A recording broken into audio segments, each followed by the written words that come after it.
Olá, irmãos, Deus conosco. Gostaria de compartilhar pela vontade de Deus um tema que está no boletim número 47, de outubro de 1991. É um tema do irmão Aldo Ribeiro e o título é A Unicidade da Verdade. Milhares de interpretações têm sido dadas às palavras santas contidas na Bíblia, na maioria das vezes antagônicas entre si. Se procurarmos entender a verdade com os sentidos aprisionados ao plano físico, nos confundiremos e nos tornaremos prisioneiros de um círculo vicioso de pensamentos que nos enredarão cada vez mais. O Senhor em São Pedro nos declara: sabendo primeiramente isto, que nenhuma profecia da Escritura provém de particular interpretação, porque nunca jamais qualquer profecia foi dada por vontade humana. Entretanto, homens santos falavam da parte de Deus movidos pelo Espírito Santo. 2 Pedro, capítulo 1, 20 e 21. Há, evidentemente, para todo aquele que pratica a doutrina de obediência a Deus, uma gradual e constante interpretação que só Deus dá aos seus servos verdadeiros. Esta afirmativa pode ser comparada com a resposta que a mãe dá a seu pequeno filho quando lhe pergunta como nasceu. Gradualmente, à medida que a criança vai crescendo, recebe respostas mais adequadas ao seu nível de desenvolvimento até que possa compreender o fenômeno biológico. O mesmo se dá no aspecto espiritual. As respostas são adequadas ao nosso desenvolvimento espiritual. Mestre Ugarte, pela vontade de Deus, usou para conosco deste mesmo princípio. Quando indagamos a respeito da divindade, inicialmente recebemos a resposta de que Deus é como um cérebro uniabarcante e nós somos como células desse cérebro. É uma verdade, mas ainda restrita à mente material do neófito.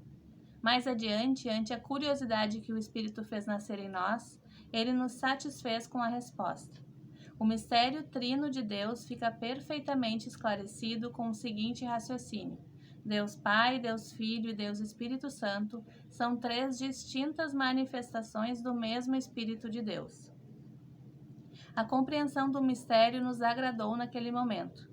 Porém, o Espírito que tudo esquadrinha inquiriu em nós mais uma vez. Então ele esclareceu: o Filho, Cristo, é um estado de consciência superior, universal. Alegres como crianças que ganham um doce, saímos correndo, crentes que já sabíamos tudo. Mais tarde, quando foi colocado que, na reta interpretação, o Espírito Santo significa a vontade de Deus, reacendeu em nós a dúvida e voltamos à indagação primeira: o que é Deus? Nesta nova busca encontramos o real significado de Cristo. Em parte, a dúvida permanece, porém a resposta está lá, contida na mensagem do Espírito Santo, sem véu algum, a não ser encoberto pela nossa pouca estatura espiritual. Este mistério nos será revelado quando, com humildade, nos submetermos à vontade de Deus. É na prática perseverante da obediência a Deus, que envolve muito mais do que os exercícios práticos, que se esconde toda a sabedoria e conhecimento de Deus.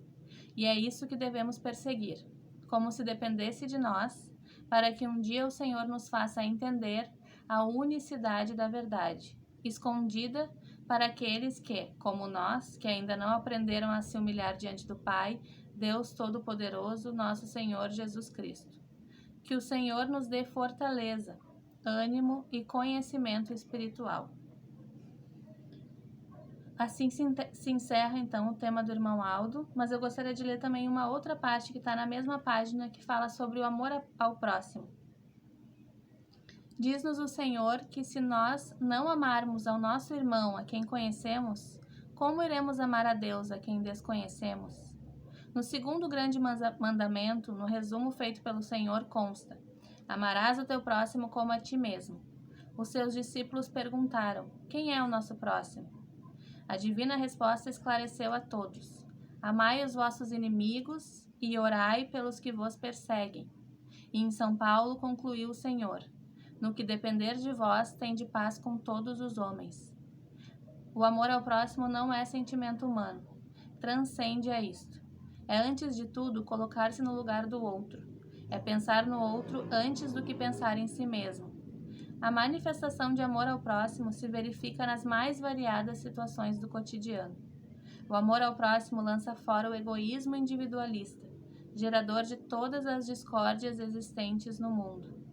O amor ao próximo é, em síntese, entender que a vontade una opera em todos resguardados os diferentes planos espirituais. Eu agradeço a Deus e um grande abraço em Cristo a todos os irmãos.